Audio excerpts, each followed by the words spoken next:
기근이 있으므로 아브라함이 애굽에 우거하려 하여 그리로 내려갔으니 이는 그 땅의 기근이 심하였습니다. 그가 애굽에 가까이 이를 때에 그 안에 살에 들어 말하되 나 알기에 그대는 아리따운 여인이라. 애굽 사람이 그대를 볼 때에 이르기를 이는 그의 아내라 하고 나는 죽이고 그대는 살리리니 원컨대 그대는 나의 누이라 하라. 그리하면 내가 그대로 인하여 안전하고 내 목숨이 그대로 인하여 보존하겠노라 하니라. 아브라함이 애굽에 이르렀을 때에 애굽 사람들이 그 여인이 심히 아리따움을 보았고 바로의 대신들도 그를 보고 바로 앞에 칭찬함으로 그 여인을 바로의 궁으로 취하여 드린지라.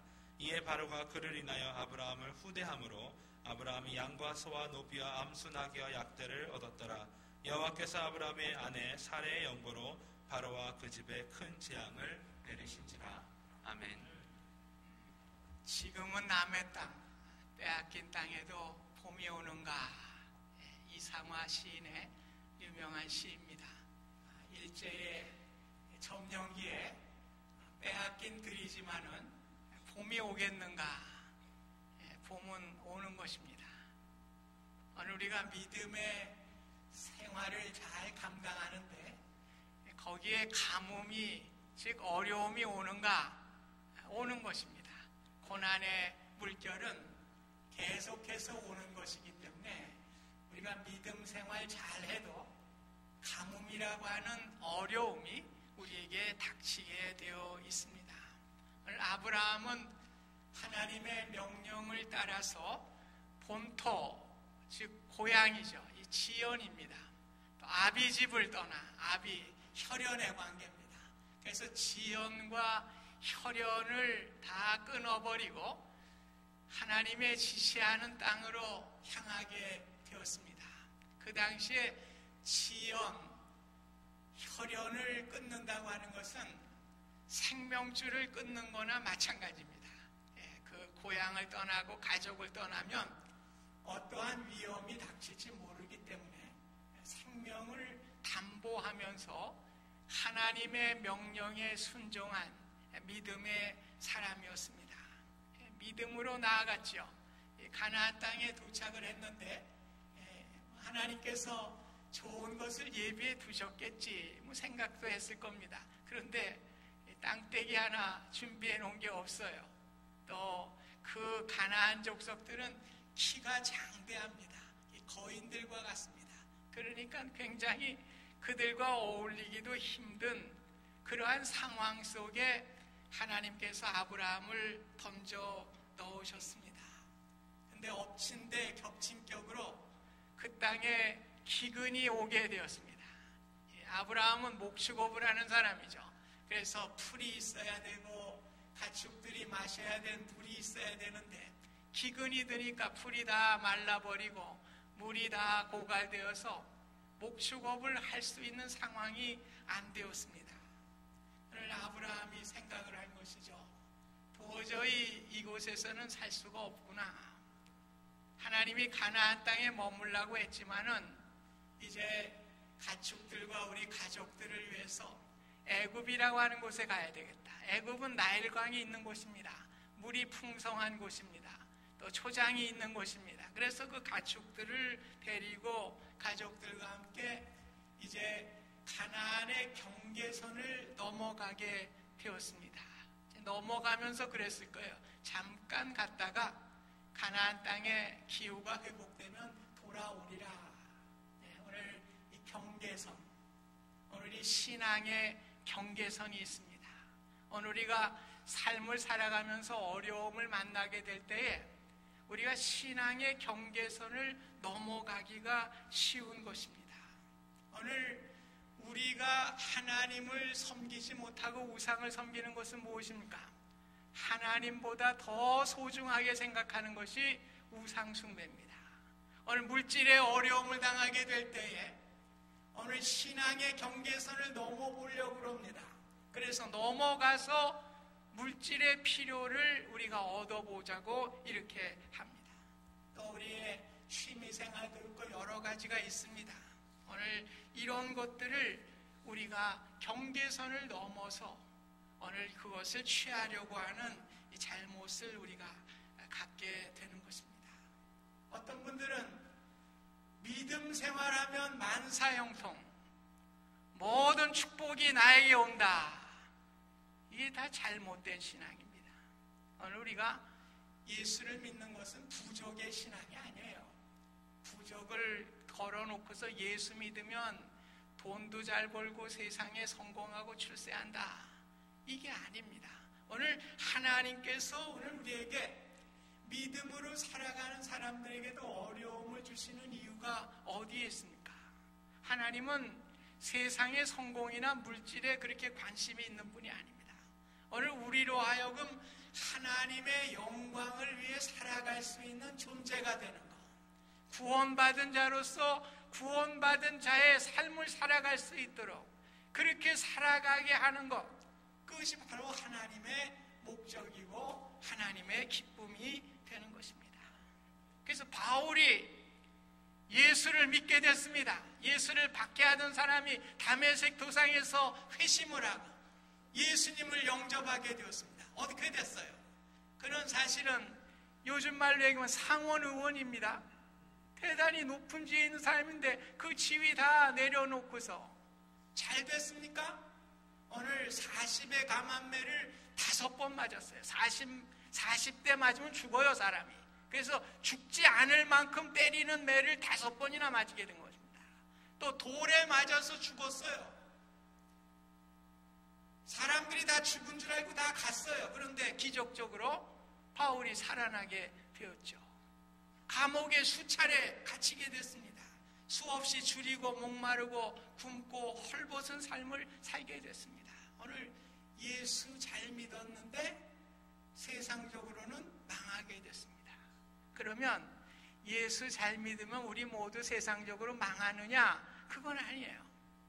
오늘 미국의 록펠러라고 하는 사람 예수 잘 믿었습니다. 그러나 갑부로 만들어 주셨고 참으로 세상적인 축복도 많이 주셨습니다.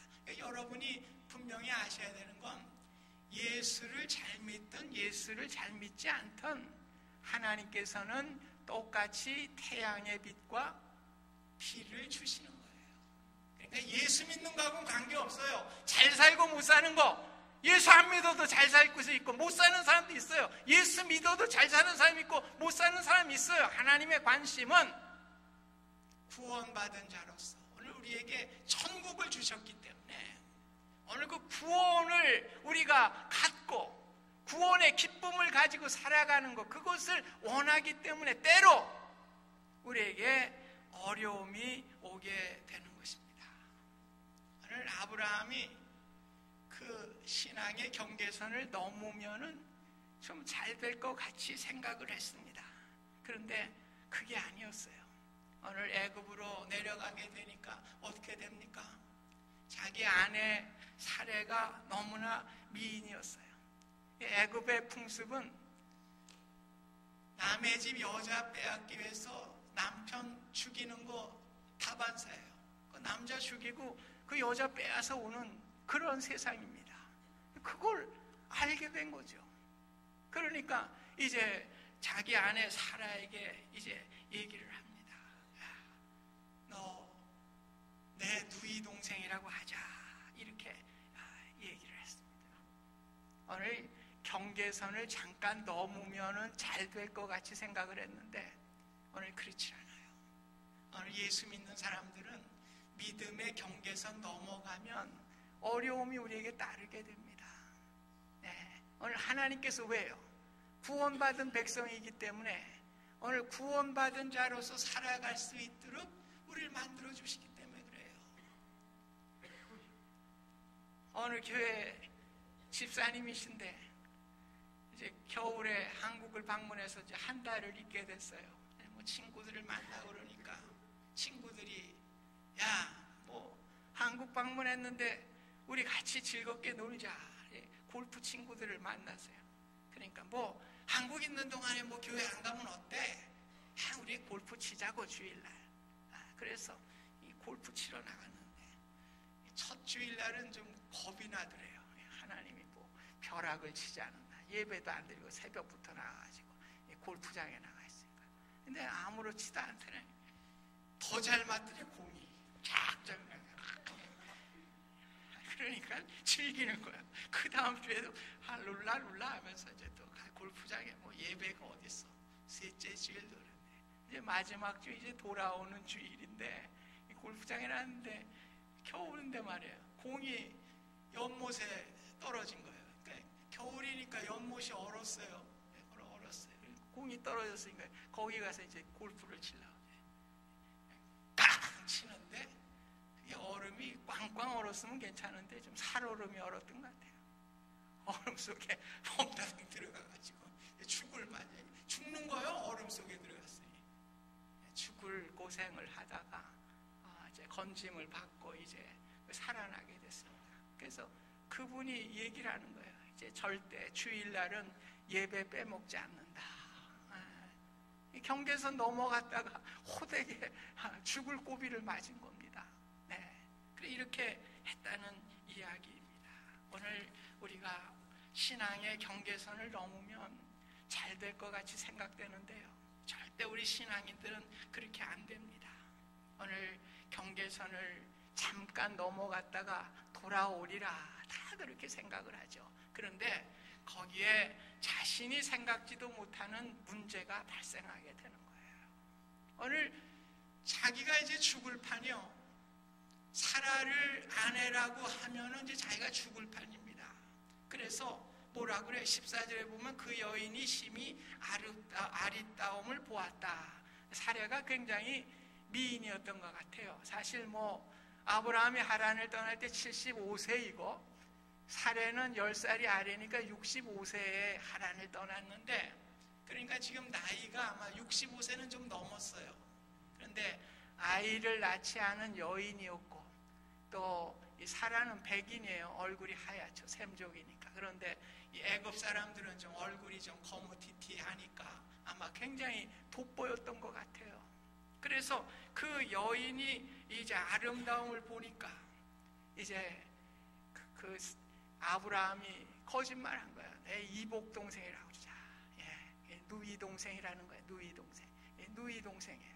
동생이라는 거예요. 그러니까 창세기 20장 12절에 보면 사실 사례는요 아브라함의 아버지가 난 딸이에요. 배가 다른 동생입니다. 그래서 이복 동생이라고 이렇게 나와 있어요. 그런데 그거는 맞지 않는 거죠. 지금 결혼을 해서 자기 아내입니다. 아내를 동생이라고 할 수는 없는 거예요. 그리고 정말 남자의 자존심에 쪽팔리는 행위 아니에요. 쪽팔리는 일이에요. 제가 그 이정재가 멋있어 보였던 거는 모래시계에서 자기가 사랑하는 여인을 지키기 위해서 조폭들한테 두들겨 맞더라고요. 그러면서도 지켜주는 거예요. 그러니까 남자의 자존심, 남자로서 멋있는 모습을 보이게 된 거예요. 근데 지금 어떻게 된 거예요, 이거는? 내가 죽을 판이니까 어떻게 된 거예요? 조폭들 날려오면 여자 내놓고 주랭랑 치는 격이요, 지금. 그러니 그 아내한테도 할 일이 안 되는 거예요. 치졸한 인간이 된 겁니다. 아내가 볼 때 얼마나 치졸하게 보겠어요. 자기 생명 살리려고 말해요. 자기를 누이 동생이라고 이렇게 하고. 그래서 이 신앙생활 그래요. 오늘 우리가 경계선 넘으면요 거짓말도 하게 되고요 자꾸만 내리막길로 내려가게 돼 있습니다. 미궁으로 자꾸만 빠져들게 되는 거예요. 그래서 사라가 너무나 미인이다 보니까 그 주위의 남자들이 탐할 수가 없어요. 너무 미인이니까 어떻게 됐어요? 왕궁에 보한 거예요. 신하들에게 알려서 정말 미인이 왔으니까 바로 왕이 이 여자를 취해야 됩니다. 이렇게 얘기를 한 거예요. 그러니까 바로 왕이 그럼 데려와 봐라. 정말 미인이거든요.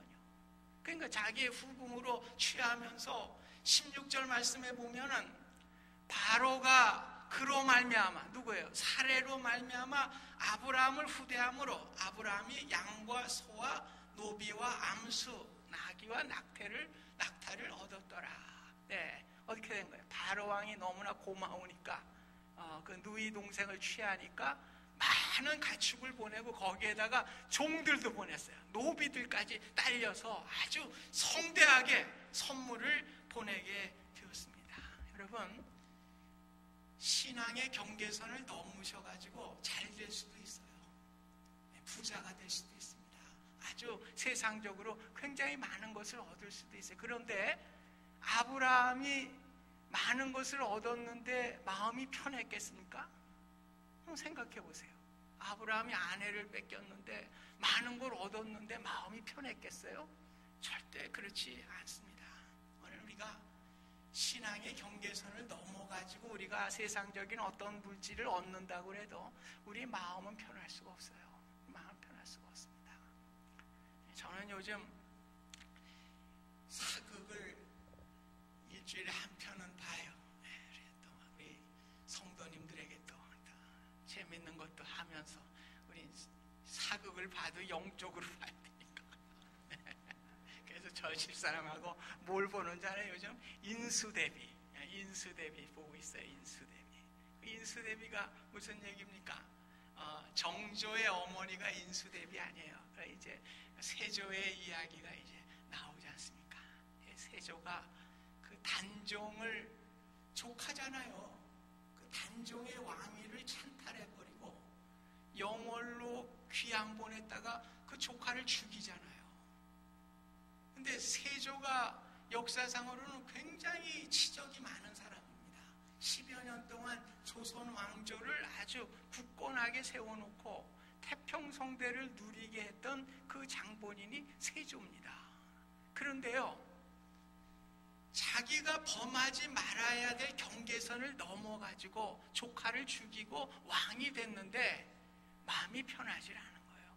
계속해서 이상한 악신들이 나타나고요. 또 자기 형님이 문종 아니에요.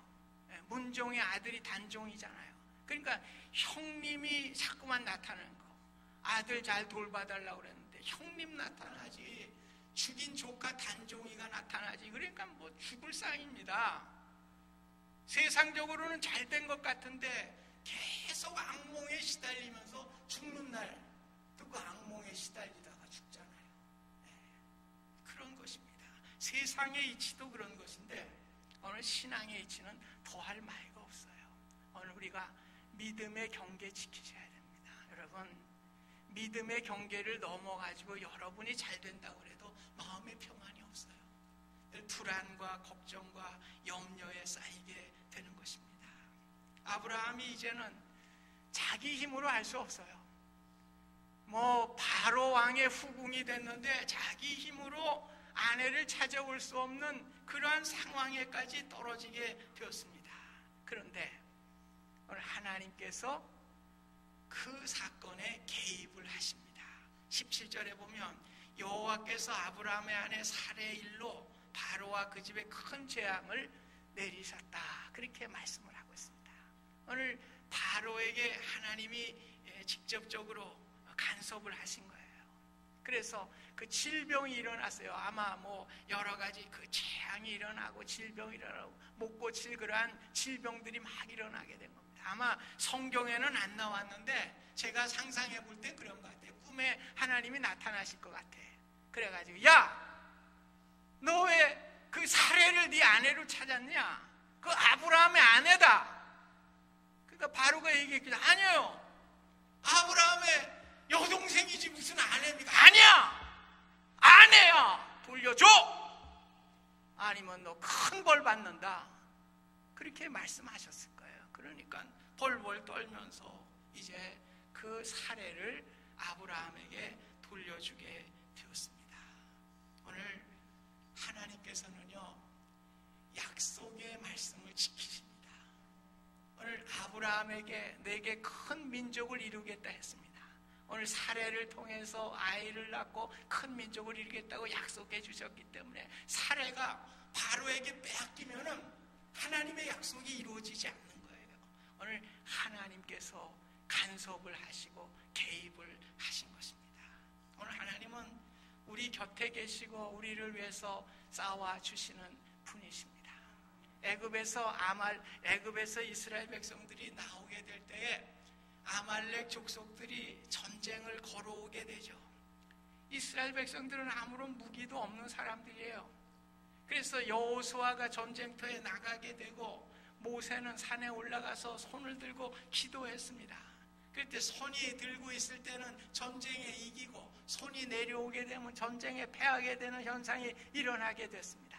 그러니까 이제 모세의 손을 바위에 구려놓고 아론과 훌이 꼭 잡아서 이제 전쟁에 이기기까지 손을 들게 하게 될 때에 오늘 아말렉 전쟁에 승리하게 되는 역사가 일어나게 된 것입니다.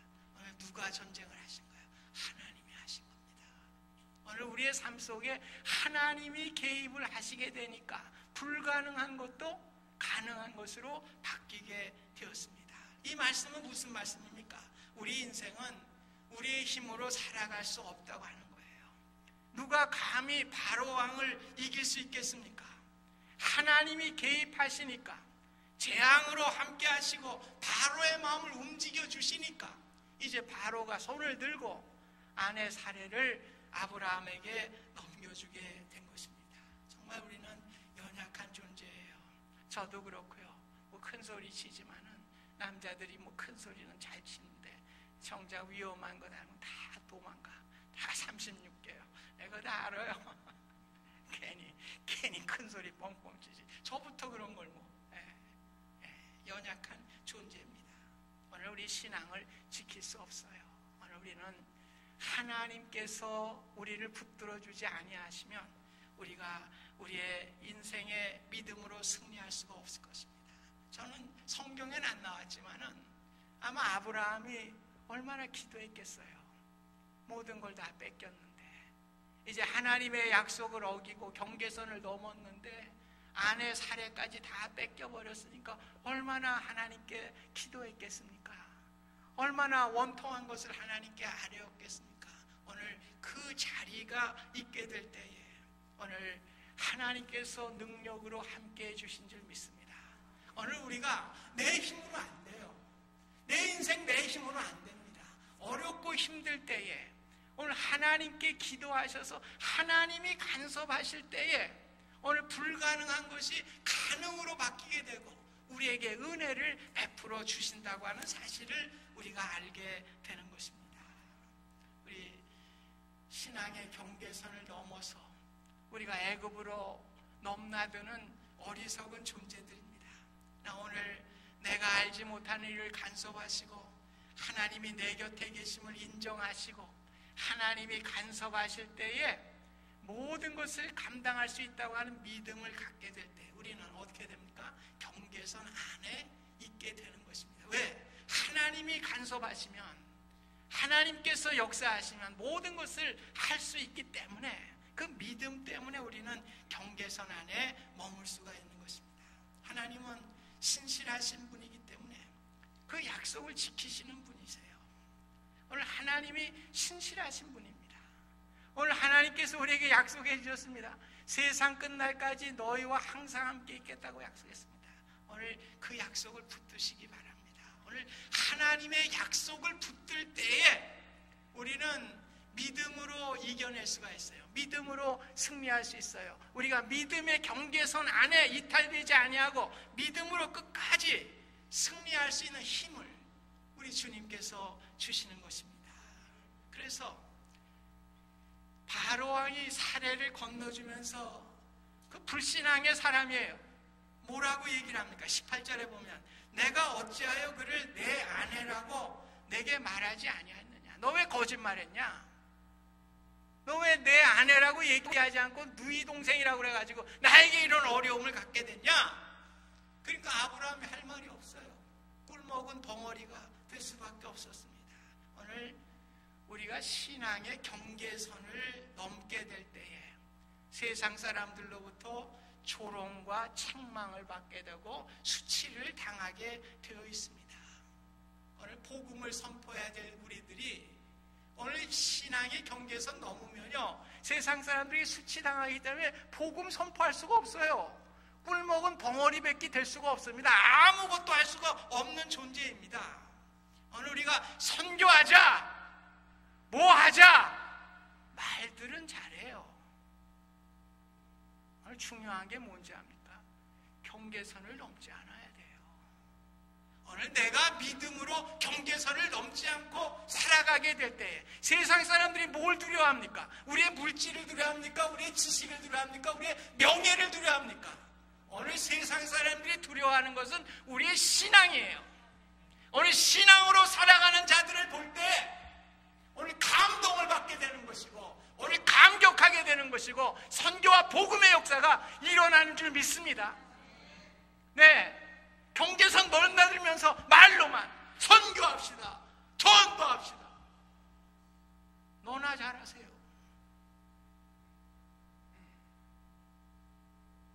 오늘 모세가 이스라엘 백성들을 이끌고 홍해 앞바다에 섰습니다. 네. 오늘 애굽의 군대들이 추격을 해오고 있죠.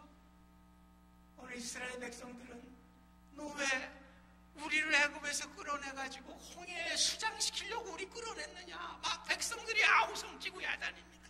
모세가 출애굽기 14장 14절에 여호와께서 너희를 위해 싸우시리니 너희는 가만히 있을지어다.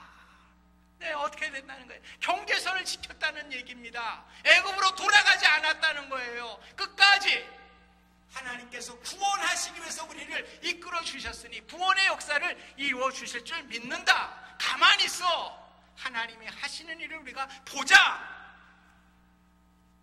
어떻게 됐어요? 하나님께서 홍해를 가르시는 기적이 일어나지 않았습니까? 오늘 우리가 믿음으로 경계선 안에 끝까지 지키고 나갈 때에 우리 하나님께서 은혜를 베풀어 주십니다. 왜 그래요? 우리에게 뭐 물질의 성공을 위해서 그런 것입니까? 구원을 하시기 위해서 교회에 가신 우리 백성들인데 구원을 끝까지 이루기 위해서 하나님이 끝까지 우리를 지켜주시는 것입니다. 이걸 칼빈은 성도의 견인이라고 그랬어요. 견인. 소가 달구지를 끌고 가듯이 말해요. 하나님께서 구원의 역사에 이르기까지 우리를 끌고 가시는, 견인하시는 하나님의 은혜를 칼빈은 이야기를 했습니다. 오늘 믿음으로 살아가는데 이유 없는 기근이 만날 때가 많이 있습니다. 오늘 그 파도가 우리에게 넘어올 때가 많이 있습니다. 우리 그럴 때에 경계선 넘지 마시기 바랍니다. 끝까지 하나님께 믿음을 두고 나아갈 수 있기를 바랍니다.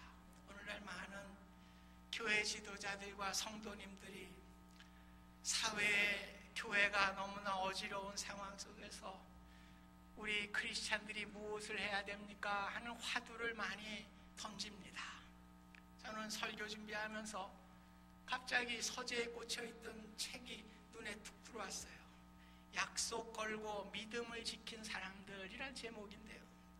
지하 공동체 카타콤에서 끝까지 믿음을 지키다가 순교한 공동체 이야기, 그 사람들의 이야기입니다. 그러면서 마지막 부분에 뭐라고 되어 있냐면은 박해는 끝났다. 그리스도인들의 모임에 평화가 돌아왔고 그리스도인들은 카타콤에서 나와서 밝고 환한 햇빛을 즐겁게 다시 볼 수 있게 되었다. 그들을 구원하신 주님의 이름을 그들은 다시 세상 사람들 앞에서 찬양할 수 있었다. 오늘 믿음의 경계선 안에 끝까지 있다 보니까 뭘 할 수 있다는 거예요? 세상 사람들에게 구원의 하나님을 전하고 찬양할 수가 있었다. 이렇게 책은 마지막을 장식하고 있는 것입니다. 오늘 베드로는 무식한 자였습니다. 그러나 구원의 원리를 깨닫게 되고 부활한 주님을 깨닫게 될 때 사도행전 2장에 베드로의 설교가 나오죠. 36절 38절을 보면 너희가 십자가에 못 박은 이 예수를 하나님이 주와 그리스도가 되게 하셨느냐. 너희가 회개하여 각각 예수 그리스도의 이름으로 세례를 받아 죄 사함을 받으라. 뭘 전했어요? 구원 전한 겁니다. 오늘 예수 그리스도의 십자가의 구원을 전하게 될 때 그들은 담대했어요. 담대했어요. 그러니까 어떻게 사내들인 공회의원들도 그들을 감옥에 가둘 수가 없었어요. 감옥에 갇혀있던 그들이 지진이 일어나게 되고 하나님께서 그들을 풀어주시는 그 역사가 베드로에게 일어나지 않습니까? 오늘 하나님을 담대하게 섬기고 오늘 나아가게 될 때 하나님께서 개입하신다는 거예요. 하나님께서 역사하신다는 것입니다. 저는 해군 출신이라 그런지 미국의 그 해군 배들을 볼 때도 많이 관심이 많아요. 미국 해군 그 모토가 뭔지 알아요? 시편 121편입니다. 내가 산을 향하여 눈을 들리라. 나의 도움이 어디서 올꼬? 나의 도움이 천지를 지으신 여호와께로서이다. 내가 처음엔 좀 이상했어요. 왜 배를 해구는 바다에서 생활하는 사람들인데 왜 산이 자꾸 나오고 그렇게 나오나? 예. 제가 영적으로 해석을 해본 거예요. 오늘 바다에 살지만은 바다의 현실을 보지 말라는 거예요.